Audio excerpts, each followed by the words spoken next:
নাফরমান আমরা, সত্যি আমরা বড় নাফরমান, বড় নাফরমান। অস্বীকার কিন্তু কেউ আমরা করতে পারবো না, বড্ড নাফরমান আমরা।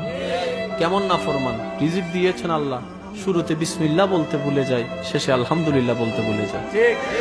এত বড় নাফরমান আমরা। তারপরে যে রহমান রাজ্জাক রিজিক দিচ্ছেন, এটাই তো বড়। আপত্তি তো আমরা অনেক কিছুই করি, আল্লাহ শুধু কষ্ট দিতে আমাকে পাও, দুঃখ দিতে আমাকে পাও। আরে কতটুক দিয়েছেন অনুভবটা তো একবার করে দেখা দরকার।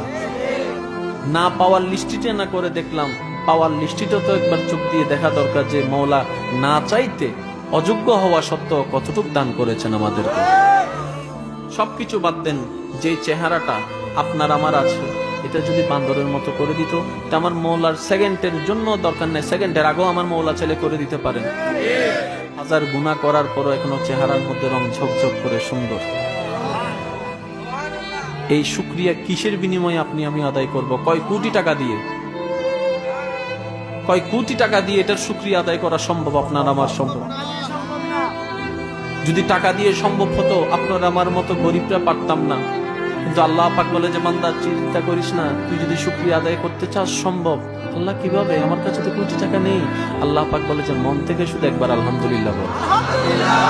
তুই মন থেকে দুনিয়ার জমিনে দ্বারা একবার আলহামদুলিল্লাহ বলে তো দেখ। লা ইন শাকারতুম লা আযীদান্নাকুম ওয়া লা ইন কাফারতুম ইন্না আযাবি লাশাদীদ। বান্দা একবার শুকরিয়া তো কইরা দেখ, আলহামদুলিল্লাহ মন থেকে একবার তো বলে দেখ, তারপরে দেখ আমি আল্লাহ তোকে কেমন বাড়াই দিই।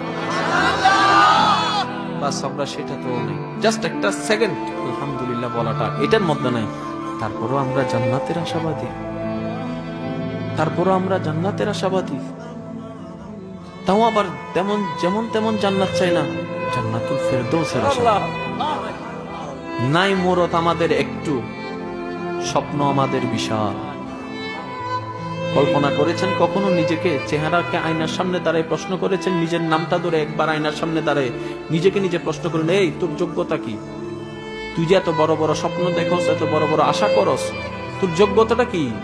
আল্লাহ তো তোকে অনেক কিছু দিয়েছে, তুই আল্লাহর জন্য কি করেছিস? আয়নার সামনে দাঁড়ায় একবার নিজেকে প্রশ্ন করে দেখবেন, দেখবেন যে আপনার আয়নায় আপনাকে প্রত্যেকটা প্রশ্নের উত্তর দিবে। আর সেই দিন বুঝতে পারবেন আল্লাহর নিয়ামত কাকে বলে। বন্যার পানিতে আমি নিজে পত্রিকার হেডিং এ পড়েছি, বাচ্চা বেঁচে গেল, মরে গেল মা। বালতির মধ্যে বাচ্চাটারে তুলে মা পানি খাইতে খাইতে গলা পানি, পানি খাইতে খাইতে শেষ, নাকের উপরে পানি উঠে গেছে, মা শেষ। কিন্তু বালতির মধ্যে বাচ্চাটা ছিল, বাচ্চাটারে শক্ত করে ধরে রেখেছিল বালতিটা, বাচ্চা মরে নাই। আহা, এই বাচ্চাটার জন্য এই মায়ের হৃদয়ে ভালোবাসা ঢুকাই দিল কে?